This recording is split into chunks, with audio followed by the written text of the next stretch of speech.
একদম ক্লিয়ার নয়, কিন্তু যথেষ্টই দেখা যাচ্ছে। কালকে একদমই কিছু দেখতে পাইনি আমরা। এই হচ্ছে আজকের ভিউ। কিছুটা হলেও মনে আনন্দের সঞ্চার হয়েছে।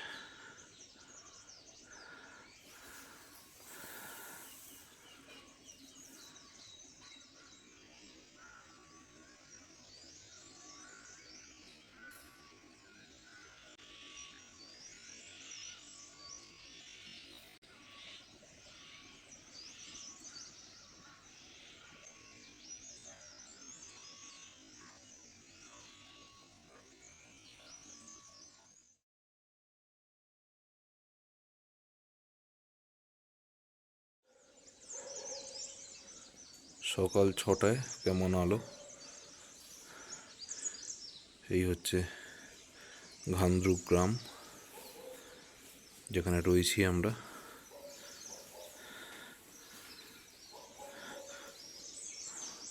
হোটেলের ওপরের দিকের ব্যালকনিতে উঠে এসেছি ভালোভাবে দেখব বলে।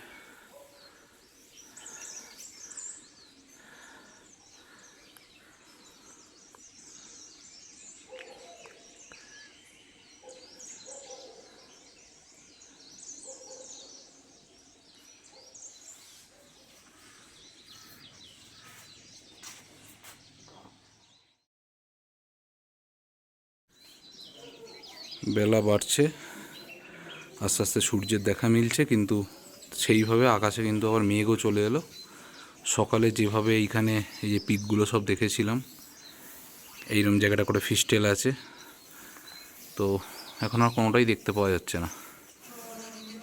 তো এই আধ ঘন্টা 1 ঘন্টার জন্য ওপেন হয়েছিল। সো গুড মর্নিং ঘান্দ্রুক থেকে সেকেন্ড দিন। এখন আমরা চা খেতে যাচ্ছি। এই যে সবাই সকালবেলা আধ ঘন্টার সিনেমা দেখে নিয়েছে, আধ ঘন্টার সিনেমা শেষ, পর্দা পড়ে গেছে, আর এখন কিছু দেখা যাচ্ছে না। এখন আমরা সব চা খাবো, চলুন। এই হচ্ছে আমাদের ডাইনিং হল।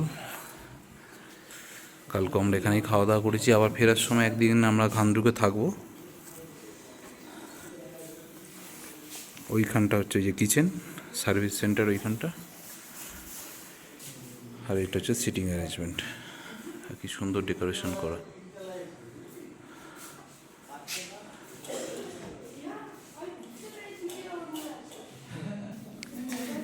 এই হচ্ছে আমাদের ব্রেকফাস্ট। এই যে আমার ছোট্ট সদস্য, দেখি দেখি দেখা কি দিয়েছে ব্রেকফাস্টে। এই যে গরুম ব্রেড, আর তার সাথে কি দিয়েছে? ডিম আর আলু সবজি। তো এই যে সবাই ব্রেকফাস্ট নিয়ে আসছে।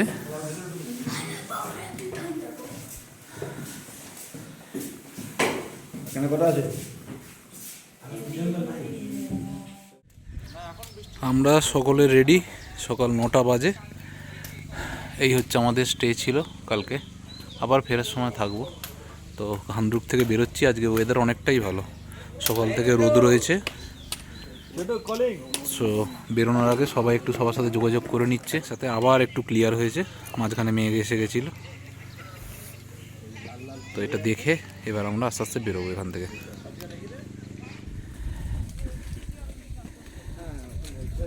পুরো সিঁড়ির মতন রাস্তা উঠে গেছে, সেখান দিয়ে সবাই উঠে চলেছে একের পর এক। আর এই পেছনে যে হলুদ রঙে আমাদের হোটেলটা, মোটামুটি পুরো রাস্তায় যেমন সিঁড়ির মতন।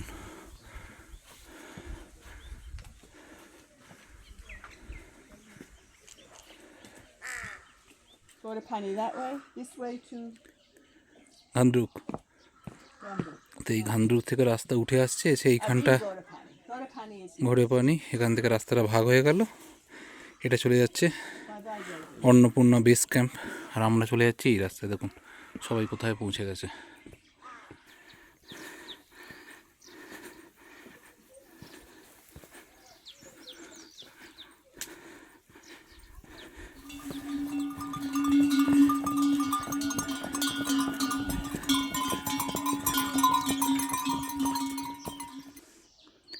এই দূরে এটা হচ্ছে অন্নপূর্ণা বেস ক্যাম্প যাওয়ার রাস্তা, এই ওপর দিয়ে যেটা চলে যাচ্ছে। আর আমরা চলেছি এই দিকটা, পুরোটাই পাথরে বাঁধানো।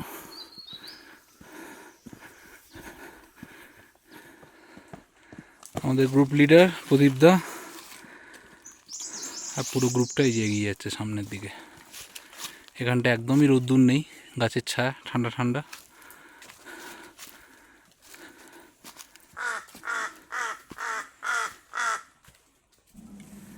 কখনো চড়াই কখনো উতরাই, এইভাবেই আস্তে আস্তে আমরা এগোতে থাকলাম।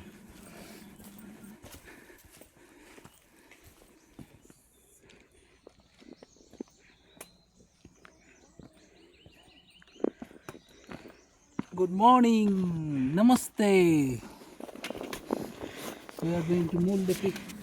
রাস্তা খুবই সহজ, আস্তে আস্তে আমরা সবাই এগিয়ে চললাম। আবহাওয়াটাও মেঘলা, ফলে রোদ্দুর নেই, একদমই কষ্ট কম হচ্ছিল। আর মাঝে মাঝে এরকম সিঁড়ির রাস্তা দিয়ে ওপরের দিকে উঠে যাচ্ছিলাম, আবার তার কিছুক্ষণ পরেই এরকম ঢালু পথ দিয়ে নিচের দিকে নেমে আসছিলাম। এইভাবেই আস্তে আস্তে আমরা এগিয়ে চললাম। ঘন্টাখানেক হাঁটা হলো, একটা ফাঁকা মাঠের মতন একটা রেস্টিং পয়েন্ট, এই যে সবাই বসেছে, আবার এগোবো। চারিদিকে বড় বড় গাছের সারি, একটা জঙ্গলের আবহাওয়া তৈরি করেছে, তারই মধ্যে দিয়ে আমরা হেঁটে চললাম। চারিদিকে এত গাছপালা থাকার ফলে পরিবেশটা যেমন দৃষ্টিনন্দন হয়ে উঠেছে, তেমন আমাদের হাঁটাটাও কিন্তু অনেক সুখকর।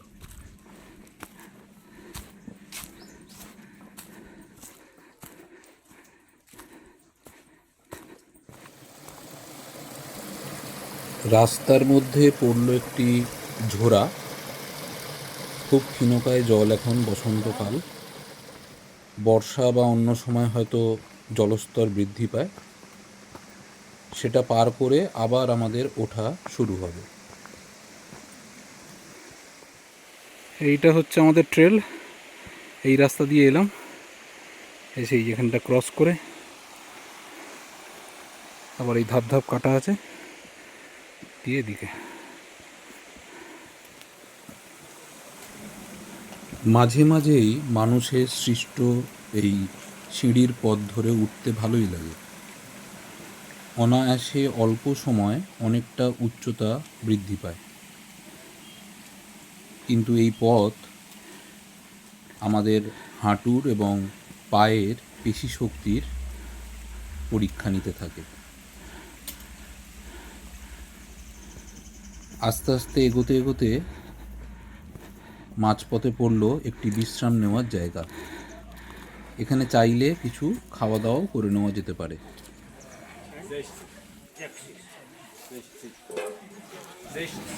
ছবির মতন সুন্দর করে সাজানো এই জায়গাটি। এখানে রয়েছে বেশ কিছু থাকার জায়গা এবং খাবার জায়গা। অনেকটা পথ হেঁটে এসে গরম চা বা কফি বা নুডলস বা অন্যান্য কোনো খাবার খেয়ে নিজেকে রিফ্রেশ করে আবার এগিয়ে যাওয়া যায়। জায়গাগুলো এত সুন্দর করে সাজানো, একবার এখানে বসলে এগোতে মন চায় না, কিন্তু বেশিক্ষণ বসলে আবার এগোতে অসুবিধা হবে। তাই অল্প কিছু খেয়ে আমরা আস্তে আস্তে আবার এগোতে থাকলাম। বসন্ত ঋতু, চারিদিকে গাছপালা কি সুন্দর ফুলে সেজে উঠেছে। আর এদের রান্নাঘরটা দেখুন কি সুন্দরভাবে সমস্ত বাসনপত্র সাজানো রয়েছে।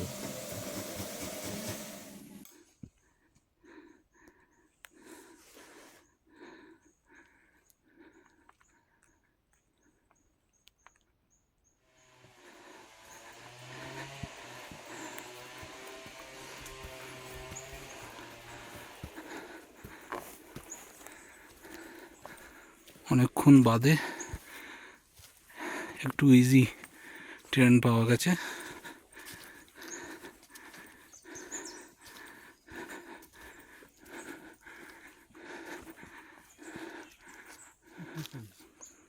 কি সুন্দর ফুল হয়ে আছে।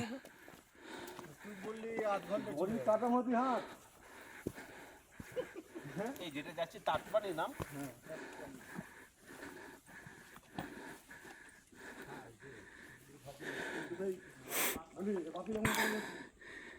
এখানে একটা কারুর স্মৃতির উদ্দেশ্যে ফলকটা লাগানো, লেখাও রয়েছে memory of late Bassam Gurung.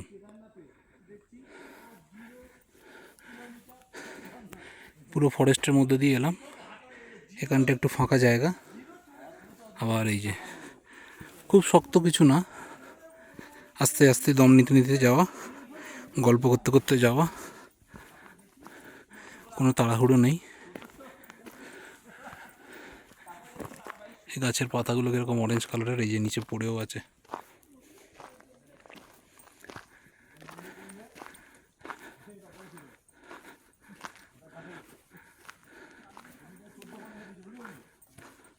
আবার প্রবেশ করছি একটা জঙ্গলের মধ্যে।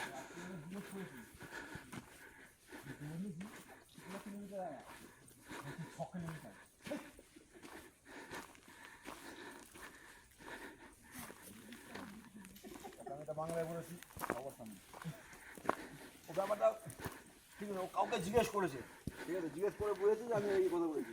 ও পরে আমাকে দেখেছে, বয়স্ক লোক, উনি মারা গেছেন নন্দীগুঞ্জ যাওয়ার সময়, ঠিক আছে, 18 সালে। বলছি আমি এতক্ষণ হেঁটেছি, আমি বাড়ি থেকে হাওড়া গিয়ে আবার বাড়ি থেকে আবার হাওড়া চলে যেত, ঠিক আছে, হেঁটে হেঁটে। প্রকৃতির এই বিশালতার মধ্য দিয়ে আমরা কয়েকজন ক্ষুদ্র মানুষ অদম্য উৎসাহ নিয়ে আস্তে আস্তে এগিয়ে চললাম।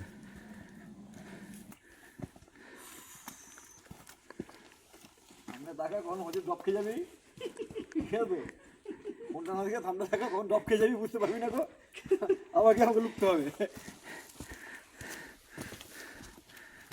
আবার হোল টিম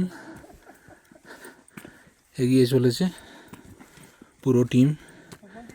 এখানটা একটু রেস্ট নেওয়া হলো, নিয়ে এগোনো হচ্ছে। আমরা সকলে একটা পরিবারের সদস্যের মতন গল্প করতে করতে, একে অপরের সাথে হাসি ঠাট্টা করতে করতে এগোতে লাগলাম।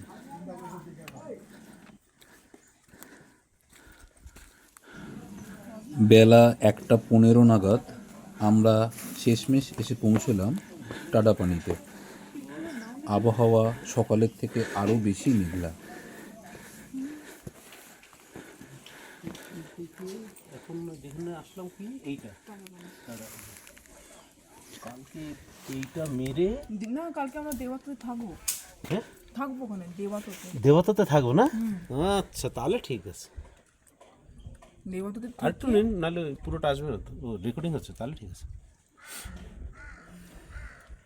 আর এইটা কোন রাস্তা? এটা হিমাচল না?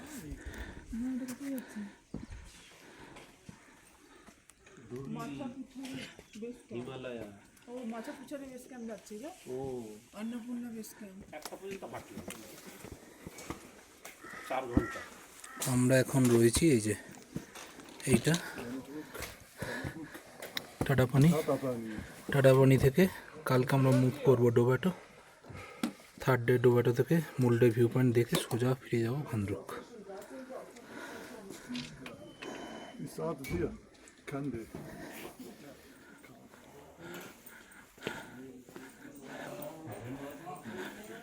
এটা টাডাপানি,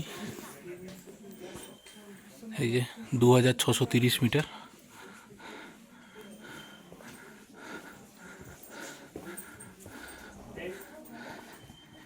এদের কিন্তু ইলেকট্রিসিটি অ্যান্ড ওয়াইফাই সমস্ত জায়গায় অ্যাভেলেবেল।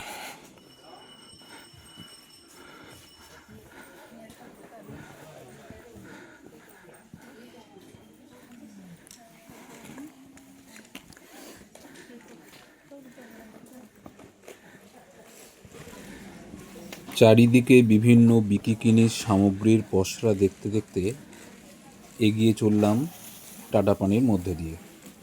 আসলে আমাদের থাকার জায়গাটা ছিল একদম শেষ প্রান্তে। কত সুন্দর করে সাজানো জায়গাটা এবং কতটা পরিষ্কার পরিচ্ছন্ন সেটা দেখেই অবাক হচ্ছিলাম। শেষমেশ পৌঁছে গেলাম আমাদের থাকার জায়গায়। এইটা আমাদের স্টে আজকে।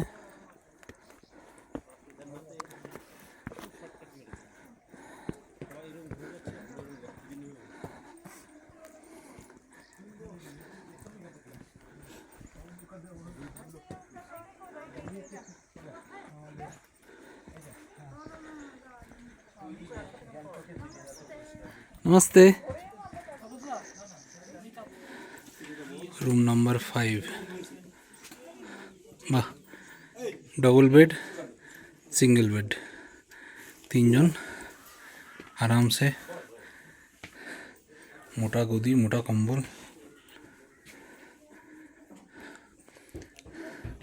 আর এটার ওয়াশরুমটা হচ্ছে কমন ওয়াশরুম, এইখানে ওয়াশরুম আছে।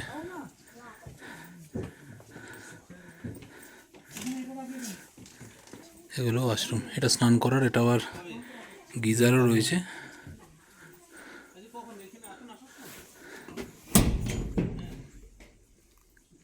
এটা ইন্ডিয়ান স্টাইল।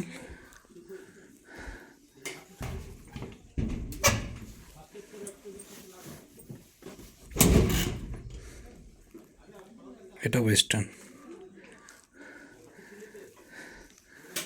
দারুণ ব্যবস্থা। এটা নেপালে বলেই সম্ভব।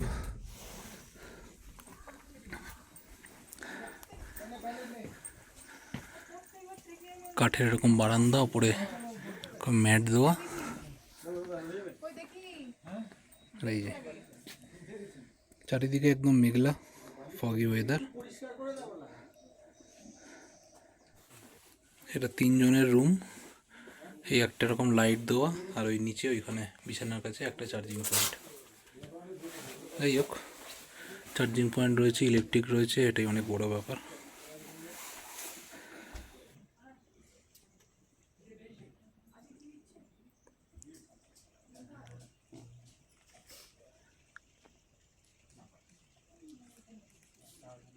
এইটা হচ্ছে আমাদের এই যে ডাইনিং প্লেস। অন্নপূর্ণা সার্কিটেও এরকম ছিল। এই যে ফায়ার প্লেস রয়েছে গরম রাখার জন্য।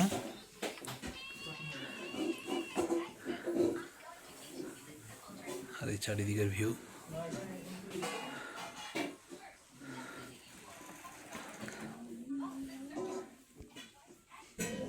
প্রথম দিন থেকেই মেঘলা আবহাওয়া আমাদের পিছু ছাড়ছে না।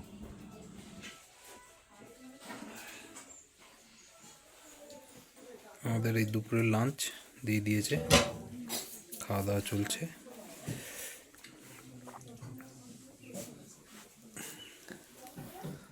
ভাত আছে, পাঁপড় আছে, ফুলকপির তরকারি, একটা চাটনি, শাক,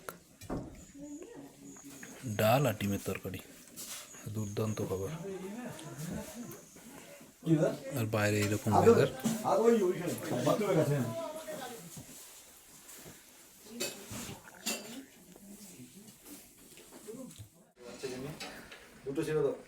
সন্ধে 6টা বাজে, আমাদের চা পর্ব শুরু হয়ে গেছে।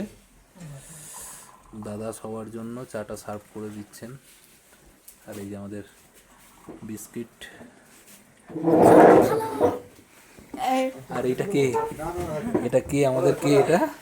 এ কি চা খাবে? আমরা কি চা খাবো? শুয়েই বললো চায়ের কথা শুনে। আস্তে আস্তে লাইট জ্বলে উঠছে, আর বাইরের কিন্তু ওয়েদার একই রকম, পুরো মেঘলা।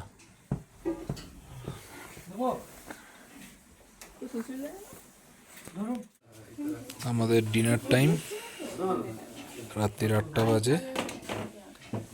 যারা ভাত খাবে ভাত, আর যারা রুটি খাবে রুটি।